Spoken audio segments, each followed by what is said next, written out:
जय हिंद दोस्तों। मैं ये जो कहानी सुनाने जा रहा हूँ ये हकीकत है। इसे पूरा सुनिएगा।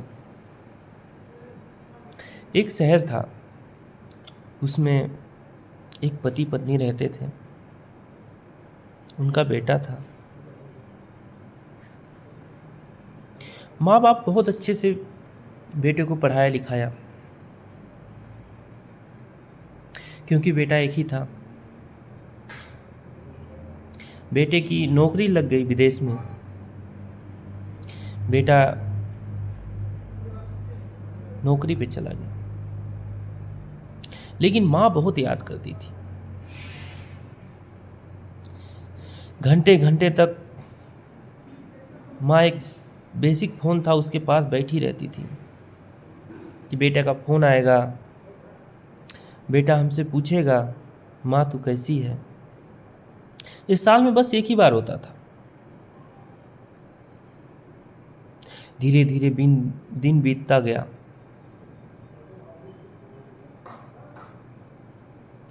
और मियाँ बीवी बूढ़े हो चुके थे।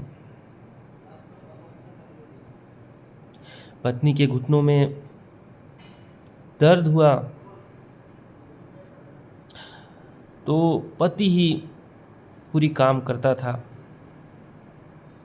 एक दिन बहुत ज़्यादा तबीयत खराब हो गई पत्नी की, तो पति उसे हॉस्पिटल ले गया। तो डॉक्टर ने बोला अब तो ये बूढ़ी हो चुकी हैं, अब घुटनों का इलाज तो नहीं हो सकता, आप इनको घर ले जाइए और सेवा करिए। फिर पिता ने अपने बेटे को कॉल किया, बेटा तेरी माँ का हालत ख़राब है,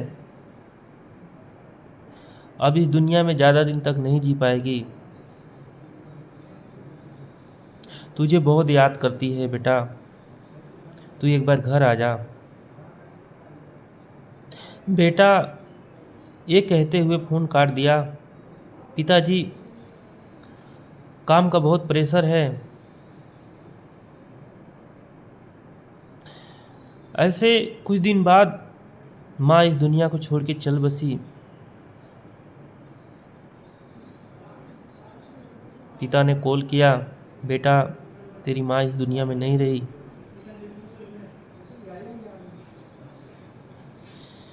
बेटा आया,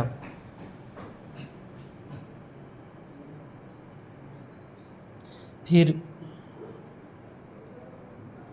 पिता से बोला, पिताजी ऑफिस से कॉल आ रहा है, माँ भी अब नहीं रही और आप अकेले हैं। चलिए जाते वक्त मैं आपको वृद्धाश्रम छोड़ देता हूँ और मैं चला जाता हूँ।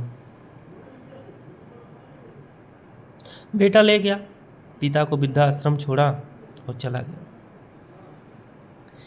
पिता सोच रहा था अब पत्नी भी नहीं रही, इस दुनिया को छोड़ के चली गई, बेटा भी हमें छोड़ के चला गया।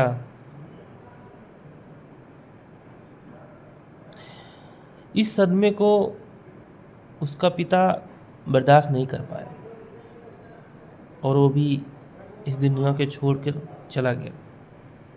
वृद्धाश्रम से कॉल गया, आपके पिता अब इस दुनिया में नहीं रहे। बेटा फिर आया, फिर अपने पिता का अंतिम संस्कार किया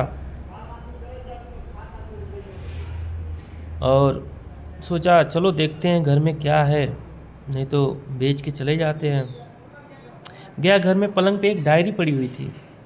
डायरी में लिखा हुआ था कि अब तो तू मुझे छोड़ के चली गई, बेटा भी वृद्धाश्रम जाने के लिए बोल रहा है, हम दोनों ने मिलकर इस घर को बनाया, सोचा था बेटा रहेगा, बहू रहेगी, सब रहेंगे। मैं भगवान से यही प्रार्थना करूँगा कि हम दोनों को अगर अगले जन्म में पति पत्नी दे भेजें तो ऐसा बेटा ना दे।